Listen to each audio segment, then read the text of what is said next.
Guys இந்த IPL ஆப்ஷனுக்கு அப்புறமாவே நிறைய எக்ஸ்பர்ட் சிஎஸ்கே பிளே ஆஃப்ஸுக்கு போகிறதே கஷ்டம் அப்படின்னு ப்ரெடிக்ட் பண்ணி வச்சிருக்கிறாங்க. இதுக்கு முன்னாடி இவங்கெல்லாம் ப்ரெடிக்ட் பண்ணும்போது சிஎஸ்கே எந்த நிலைமையில் இருந்திருக்காங்க, உண்மையாலுமே இவங்கெல்லாம் சொல்கிற மாதிரி சிஎஸ்கே பிளே ஆஃப்ஸுக்கு குவாலிஃபை ஆக மாட்டாங்களா அப்படின்னு சொல்லியுமே டீட்டெயிலில் பார்த்துடலாம். ஆப்ஷன் முடிஞ்சதுக்கு அப்புறமாவே நம்ம கிட்ட ஒரு நல்ல ஆல்ரவுண்டர் இல்லைப்பா, ஓகே அமன் கான், ஜாக் ஃபோக்ஸ் இவங்கெல்லாம் வச்சு மேனேஜ் பண்ணிக்கலாம் அப்படின்னு சொல்கிறோமே. பட் இவ்வளோ நாளாக நம்ம டீமில் இருக்க ராமகிருஷ்ணா கோஷ் பற்றி நம்ம பார்த்தோம் மகேஷ்.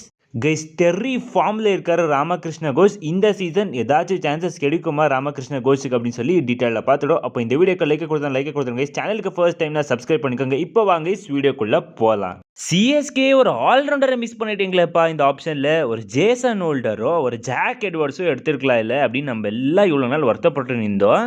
பட் இதுக்கு முன்னாடி நம்ம டீமில் இருக்க ஒரு மான்ஸ்டர் ஆல்ரவுண்டர் ராமகிருஷ்ண கோஷ் பற்றி நம்ம பார்த்தோம் மகேஷ். எஸ் கைஸ், சிஎஸ்கே எல்லா ஆப்ஷன்ஸ்லையுமே போய் ஒரு மினி ஹார்திக் பாண்டியா பாயூர் அப்படின்னு ஒரு பிளேயர் எடுத்துன்னு வருவாங்க. எக்ஸாம்பிளுக்கு ராஜ்வர்தன் அங்கர்கேக்கர் அண்ட் அமன் கானை வச்சுக்கலாம். பட் இவங்கெல்லாம் இல்லை guys mini Hardik Pandya. CSK போன வருஷம் எடுத்துன்னு வந்தாங்க ராமகிருஷ்ணா கோஷ் அப்படின்னு. அவர் தான் மினி ஹார்திக் பாண்டியா அப்படின்னு நான் சொல்ல கைஸ். ஃபேன்ஸாக இருக்கட்டும் அண்ட் ஆஷ்னாவாக இருக்கட்டும் அவங்கெல்லாம் சொல்கிறாங்க.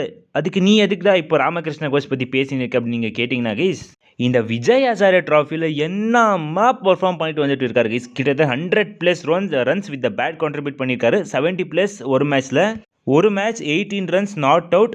அண்ட் கைஸ் ஜஸ்ட் பேட்டிங் மட்டும் இல்லை, பவுலிங்லேயும் highest wicket taker 13 or 14 wickets வெறும் 3 மேட்ச்சில் எடுத்திருக்கிறாரு.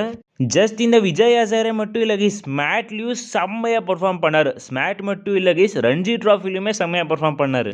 கிடைச்ச சான்ஸ் எல்லாம் செம்மையாக யூஸ் பண்ணியிருக்காரு இந்த டொமெஸ்டிக்கில். இந்த மாதிரி பேய் ஃபார்மில் இருக்க ஒரு பிளேயருக்கு சிஎஸ்கே சான்சஸ் கொடுப்பாங்களா ப்ரோ? இடம் இருக்க அவருக்கு 11ல் ஏதாச்சும் பண்ணி சிஎஸ்கே அட்லீஸ்ட் ஒரு 2 மேட்ச் ஆச்சும் ராமகிருஷ்ணா கோஷோட எபிலிட்டிஸை டெஸ்ட் பண்ணலாமா இந்த சீசன் அப்படி கேட்டிங்கன்னா கேஸ் பண்ணுவாங்களா சிஎஸ்கே அப்படின்னா டெஃபினட்டாக சிஎஸ்கே நினச்சா பண்ண வைக்கல கேஸ். ஜஸ்ட் அந்த காம்பினேஷன்ஸ் எல்லாம் சேஞ்ச் பண்ணும். சில பல காம்பினேஷனை சேஞ்ச் பண்ணால் கண்டிப்பாக ராமகிருஷ்ண கோஷ் உள்ளே விளையாட வைக்கலாம். விளையாட வச்சா எக்கச்சக்க அட்வான்டேஜ் கை சிஎஸ்கேக்கு. அந்த டீப் பேட்டிங் அண்ட் ஒரு எக்ஸ்பீரியன்ஸ் டொமெஸ்டிக் ஃபினிஷர் அப்படின்னா டொமெஸ்டிக்கில் எக்ஸ்பீரியன்ஸ் இருக்க ஒரு ஃபினிஷர். அண்ட் டெத்லையுமே டீசெண்டாக போலிங் போட்டு கொடுக்க முடியும். மிடில் ஓவர்ஸ்லையுமே டீசெண்டாக போலிங் போட்டு கொடுக்க முடியும். அண்ட் கண்டிப்பாக ஒரு ஃபியூச்சர் கேண்டிடேட்டில் 100% இருப்பார். ஸோ இந்த மாதிரி ஒரு பிளேயருக்கு சிஎஸ்கே நினச்சா அவங்க காம்பினேஷனில் இடம் பண்ணி கொடுக்கலாம். அப்படி பண்ணால் சிஎஸ்கேக்கு தான் பெரிய அட்வான்டேஜ் கைஸ். அண்ட் இவரை எல்லாருமே ஹையாக ரேட் பண்ணுறாங்க. லைக் ஆஷ்னா கூட என்ன சொல்லியிருக்காரு அப்படின்னு பார்த்தீங்கன்னா, இவர் ஒரு மினி ஹார்திக் பாண்டியாப்பா. ஹார்திக் பாண்டியா கிட்ட இருக்க ஸ்கில் செட்ஸ் எல்லாம் இவர்கிட்டமே இருக்குது அப்படின்னு அவரு சொல்லியிருக்காரு. அண்ட் அவருக்குமே தெரியும் கைஸ், லைக் ராமகிருஷ்ண கோஷ் கூட சிஎஸ்கேல ஒர்க் பண்ணியிருக்காரு 2025 சீசனில். அண்ட் ஹார்திக் பாண்டியா கூட ஒர்க் பண்ணியிருக்காரு இந்தியாவுக்காக விழும் போதெல்லாம். ஸோ அவர் பார்த்துருப்பாரு லைக் ஹார்திக் பாண்டியா கிட்ட இருக்க ஸ்கில் செட் ராமகிருஷ்ண கோஷ் கிட்டமே இருக்குது. அதனால தான் இவர் கண்டிப்பாக அடுத்த ராமகிருஷ்ண கோஷாக வருவார் அப்படின்னு சில பல நாளைக்கு முன்னாடியே சொல்லியிருந்தார். அண்ட் சொன்ன மாதிரியே எக்ஸ்ட்ராடினரியாக டொமெஸ்டிக்கில் பர்ஃபார்ம் பண்ணிட்டு வந்துட்டு இருக்காரு. சிஎஸ்கே ஒரு சான்ஸாஸும் ராமகிருஷ்ண கோஷுக்கு கொடுங்க. அண்ட் சான்சஸும் அதிகமாக இருக்குது ராமகிருஷ்ண கோஷுக்கு இந்த சான்சஸ் எல்லாம் கொடுக்கறதுக்கு. பிகாஸ் ருத்ராஜ் கெய்க்வாட் தான் நம்ம கேப்டன் இருக்காருல்ல, அவர் தான் ராமகிருஷ்ண கோஷை ரெக்கமெண்ட் பண்ணி டீமில் எடுத்துன்னு வர வச்சாராமா. ஆக்சுவலாக கைஸ் நம்ம ருத்ராஜ் கெய்க்வாட் நம்ம முகேஷ் சௌத்ரிக்கெல்லாம் சான்சஸ் கொடுத்தாரு இல்லை, ருத்து கோட்டாவில் இருக்க முகேஷ் சௌத்ரிக்கு சான்சஸ் கிடைச்சிச்சு. அந்த மாதிரி அட்லீஸ்ட் இந்த டேலண்ட் இருக்க ராமகிருஷ்ண கோஷுக்கு சான்ஸ் கிடைச்சா ரொம்ப நல்லா இருக்கும்.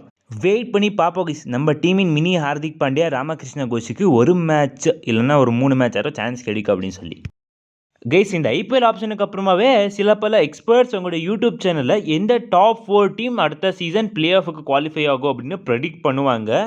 ஆப்வியஸாக இந்த வருஷமே பண்ணியிருக்காங்க. பட் சர்ப்ரைசிங்லி எக்கச்சக்க எக்ஸ்பர்ட்ஸோடைய டாப் பிளே ஆஃப் லிஸ்ட்டில் சிஎஸ்கேவே காணும். ஓகே பிளே ஆஃப் எல்லாம் விட்டுலாம், அது இன்னும் ரொம்ப டைம் இருக்குது. பட் இந்த ஆப்ஷன் பைஸ் எல்லாம் இருக்கும்ல, அதுவுமே ரேட் பண்ணுவாங்க டாப் 3 டீம்ஸ் எல்லாம் அப்படின்னு சொல்லி. ஸோ அங்கேயும் பார்த்தீங்கன்னா ரொம்ப எக்ஸ்பர்ட்ஸ் சொன்ன லிஸ்ட்டில் சிஎஸ்கேவே கிடையாது. ஏன்னா இந்த எக்ஸ்பர்ட் சொல்கிறதெல்லாம் கேட்டு நம்ம பயப்படணுமா அப்படின்னு கேட்டிங்கன்னா டெஃபினட்டாக பயப்படுத்தவே வேணாம் கைஸ். பிகாஸ் இதே மாதிரி எக்கச்சக்க பேர் ப்ரெடிக்ட் பண்ணியிருக்காங்க சிஎஸ்கே பற்றியெல்லாம். அதுவும் மெயினாக 2023 ஸ்குவாடெல்லாம் பார்த்து சிஎஸ்கே பிளே ஆஃபுக்கு குவாலிஃபை ஆகிறதே ரொம்ப கஷ்டப்பா அப்படின்னு சொன்னாங்க.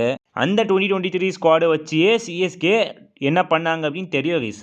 அண்ட் இந்த 2021 ஸ்குவாட் பற்றியுமே அப்படி தான் பேசினாங்க. பட் இதெல்லாம் விட்டுல அந்த 2018 ஸ்குவாட் பற்றியெல்லாம் பேசினாங்க. என்ன ஸ்குவாட் எடுத்து வச்சிருக்காங்க, டேடிஸ் ஆர்மி மாதிரி எடுத்து வச்சிருக்காங்க அப்படின்னு சொல்லி. பட் அதுக்கப்புறமா சிஎஸ்கே என்னென்ன சம்பவத்தை பண்ணாங்க அப்படின்னு நான் சொல்லி தான் உங்களுக்கு தெரியணும் இல்லை கைஸ். எஸ் அதே மாதிரி தான் இந்த தடவையும் பேசியிருக்காங்க. இதை பற்றியெல்லாம் நம்ம கேரே பண்ணக்கூடாது கைஸ். யாரெல்லாம் சொல்லியிருக்காங்க அப்படின்னு பார்த்தீங்கன்னா கைஸ், மெயினாக சொல்லியிருக்கிறது ஆஷ் தான் சொல்லியிருக்காரு. ஸோ இவரு சொன்ன லிஸ்ட்டில் சிஎஸ்கே கிடையாது. ஸோ ஆஷ்னாவுடைய டாப் 4 பாருங்கள். Mumbai Indians and RCB, Punjab kings and Rajasthan ராயல்ஸை இவர் ப்ரெடிக்ட் பண்ணி வச்சிருக்கிறாரு. அண்ட் நம்ம Amit Mishra KKR, Mumbai Indians, SRH and Delhi capitals அப்படின்னு சொல்லியிருக்கிறாரு. அண்ட் நம்ம கிரிக் ட்ராக்கர் இன்ஃபர்மேஷன்ஸ் எல்லாம் சொல்லுவாங்க. ஸோ அவங்கெல்லாம் பெங்களூரு, எஸ்ஆர்ஹெச், எம்ஐ, ஜிடி அப்படின்னு ப்ரெடிக்ட் பண்ணி வச்சுருக்காங்க. இதே மாதிரி லிஸ்ட்டே சொல்லிட்டு போகலாகி சில பல பேர் ப்ரெடிக்ட் பண்ணி வச்சுருக்காங்க. அந்த லிஸ்ட்டில் சிஎஸ்கேவே காணும். அண்ட் ஆப்வியஸாக ஆப்ஷனுக்கு அப்புறமா நீங்களே இந்த ஸ்டார் ஸ்போர்ட்ஸில் பார்த்துருப்பீங்க. ஸோ அவங்க சிஎஸ்கேவை டாப் பைஸ் லிஸ்ட்டில் வச்சுன்னு இல்லை. ஓகே, இவங்களால விட்டுடலாம். நான் சொன்னேன் இல்லை 2018, 2021, 2023 அப்போ கூட அவங்க இதை மாதிரி தான் பேசினாங்க. அதுக்கப்புறமா சிஎஸ்கே ட்ராஃபி ஜெயிச்சாங்க. இதை பற்றி கவலையே படுறது வேணாம். வெயிட் பண்ணி பார்க்கலாம் கைஸ், அடுத்ததாக என்ன நடக்க போகுது அப்படின்னு சொல்லி. அண்ட் கைஸ், நான் உங்கள் கூட கொஞ்சம் பேச வேண்டியது இருக்குது. அதுக்கப்புறமா நம்ம சேனலில் ஒரு புது சர்ப்ரைஸ் உங்களுக்காக சீரீஸ் ஸ்டார்ட் பண்ண போகிறேன். உங்களோட ப்ரீசியஸ் டைமை வேஸ்ட் பண்ணாமல், வீடியோ போட்டு அரன்னு அறக்காமல், மொக்க போடாமல் இருக்கிறதுக்கு ட்ரை பண்ணுறது இல்லை கைஸ், நல்லா பண்ணுவேன். ஓகே பேசுப்பா, நீயும் எங்கள் நண்பர் மாதிரி தான் அப்படின்னு நீங்கள் சொன்னீங்க அப்படின்னா யார் வித் யூ ப்ரோ அப்படின்னு மறக்காமல் கமெண்ட் சொல்லுங்க கைஸ். பார்த்துக்கோங்க கைஸ், இந்த வீடியோ முழுசா நாங்கள் உங்களுக்கு கமெண்ட் பண்ண சொல்ல இப்போ பண்ண சொல்கிறேன், பண்ணிவிடுங்க. ஓகே கைஸ், இவ்வளோதான் கைஸ் இந்த வீடியோ. நம்ம அடுத்த வீடியோவில் அதை பற்றி பேசுவோம். ஓகே கைஸ், இவ்வளோதான் கைஸ் இந்த வீடியோ. அடுத்த வீடியோ சந்திக்கலாம். Bye guys.